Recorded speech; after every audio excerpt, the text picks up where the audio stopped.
You know that one feeling where you cannot stop thinking about that one person who just ghosted you? You were playing conversations, stalking their socials, analyzing every emoji like it's evidence on a trial. But here's the wild part though. Ghosting works on you not because you're weak or too sensitive, but because it hacks how the human brain is wired. In this video, I'll walk you through the exact psychology of why ghosting grabs your mind and doesn't let go. So you can finally stop thinking, what's wrong with me? And start saying, oh, this actually makes sense. A quick note before we dive deep. If you're currently stuck in that obsessive loop after being ghosted, I built something specifically for you, my friend. First up is the Ghosting Reset Room.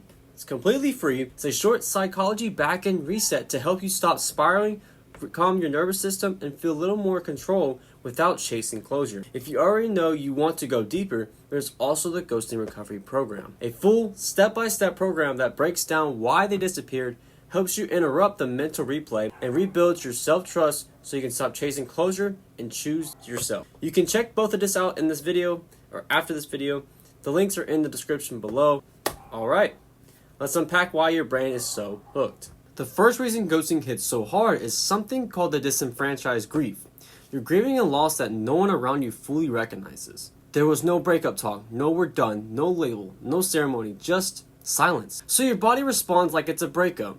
Your friends, or even your own mind, might even say, we weren't even officially together. It was just a situationship. Why am I this upset? Because your nervous system doesn't grieve based on labels. It grieves based on attachment. You lost a source of closeness, validation, and possibility, but you didn't get the social permission to call it grief. So you end up hurting deeply and also feeling crazy for hurting that deeply. So the double layer, the pain plus shame for the pain, is the first reason ghosting works so well on you. The second reason is a concept from a psychology called the Zeigarnik effect. Our brains are wired to keep unfinished stories active. We remember incomplete tasks better than the completed ones. Ghosting is the ultimate unfinished story. No explanation, no closure, no this is why, just an open loop.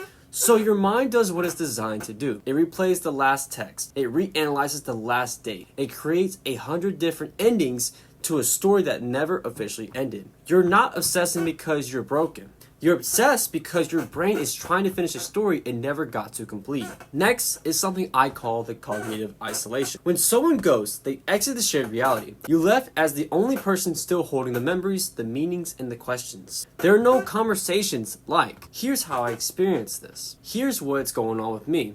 Here's why I pulled away. So your brain has to do all the work alone. And when you're the only one left with the story, you naturally start to fill in the blanks with the person you know best, yourself. If they disappeared, it must have been because I wasn't enough. I was too much. I did something wrong. That isolation around the story is gasoline on the obsession. Then there's the digital piece. Messaging apps flatten people into bubbles, usernames, and streaks. Connections can feel disposable, easy to mute, block, and vanish from. From someone avoidant or conflict avoidant, that makes disappearing the path of least resistance. No awkward talk, no guilt in their face, just archive chat. But for you, the person in the receiving end is not disposable. Your brain attached to a human being, then got left on read by an icon on a screen. So now you're dealing with a very real emotional loss, created through a system that treats people like they're interchangeable. That mismatch makes your brain work over time to make sense of it. The last piece is information control. When someone goes, they keep all the information about why they leave. You get none of it. They hold the reason hostage, and your mind starts auditioning for the role of what went wrong. Your brain thinks, if I can just figure out the real reason, I will feel better. So you dig, analyze, stalk, replay, and all that keeps you bonded to someone who's already gone. Again, not because you're pathetic, but because your mind is doing its best with incomplete data. So let's put this together. You're grieving a loss no one really recognizes. Your brain is stuck into an open loop. You're holding a story alone. The digital world makes disappearing really easy. And the other person controls the information. No wonder you're obsessed. Not in a mean way. This was never proof that you're needy, broken, or too much. It's proof that you're human, with a nervous system and a brain trying to protect you only. The power shift happens when you understand what's going on and then take your energy back. If you're tired of living in that loop, refreshing their profile, replaying text, bargaining with yourself, that's exactly why I created the Ghosting Recovery Program. Inside, I'll walk you through a deeper breakdown of why they disappeared, practical tools to interrupt the mental replay, step-by-step ways to calm your nervous system, and rebuild your self-trust. So you stop waiting for the message and start choosing your next chapter. And if you just need a gentle place to start, just grab the free ghosting reset room as well. Both links are both in the description. You don't have to earn their explanation to feel okay again. You are allowed to move on because you understand what happened